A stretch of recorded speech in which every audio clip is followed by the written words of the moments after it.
Hey everyone, welcome back to Limit Breaker Fitness. Monty here again.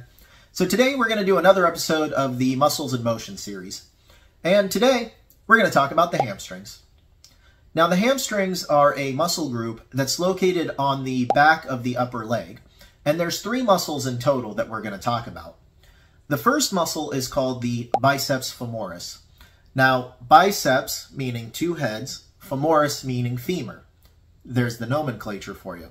And that also tells you where it attaches.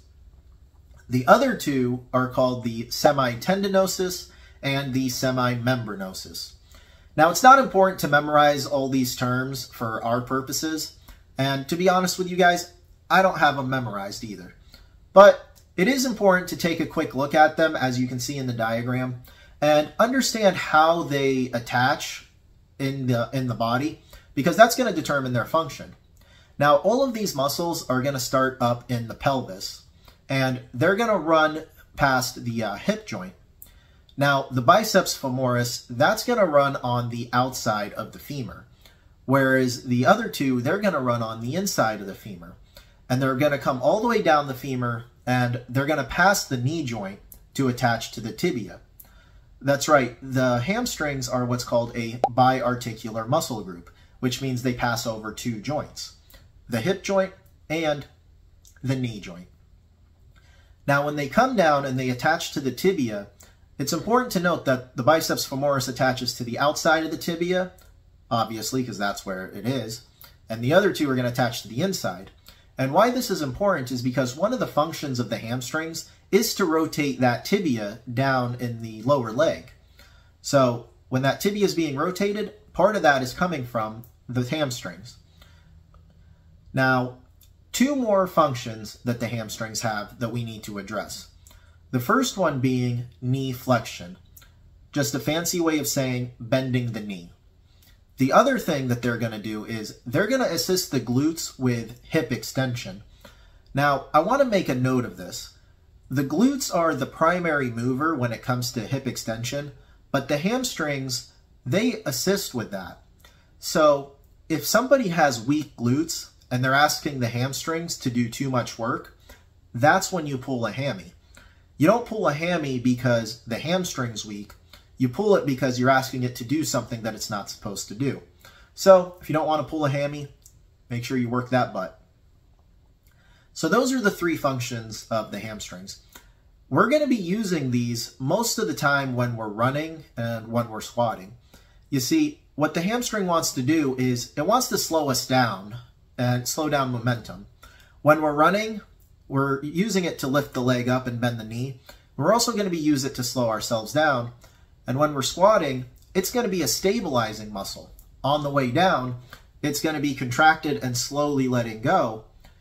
And it's going to keep us from falling over. So how can we best train the hamstring so that it gets good at being able to slow down this momentum? Because that's what it wants to do. Well, you might be thinking about the leg curl. And the leg curl, it's not a bad exercise. In fact, it's a great way to isolate the hamstring and to add some more strength and mass to it in particular. But in order to train it in the way that it wants to function, I really like to do the RDLs. Excuse me, face is a little itchy. The RDLs is my favorite way to train them. What's great about the RDL, like I said, is we're training it in the way that it wants to function. It wants to work on slowing us down when we're running and stabilizing us when we're moving. And what's great about it is you can do it 1 leg at a time and really involve a lot of balance in there as well. So the leg curl is not a bad exercise. It's just not going to do everything that the hamstring wants to do. The other thing I really like to do for hamstring is to do a prone hamstring curl using the TRX that you can see me doing here. Now this is going to be pretty difficult, especially if you're someone who's overweight, but give it a try.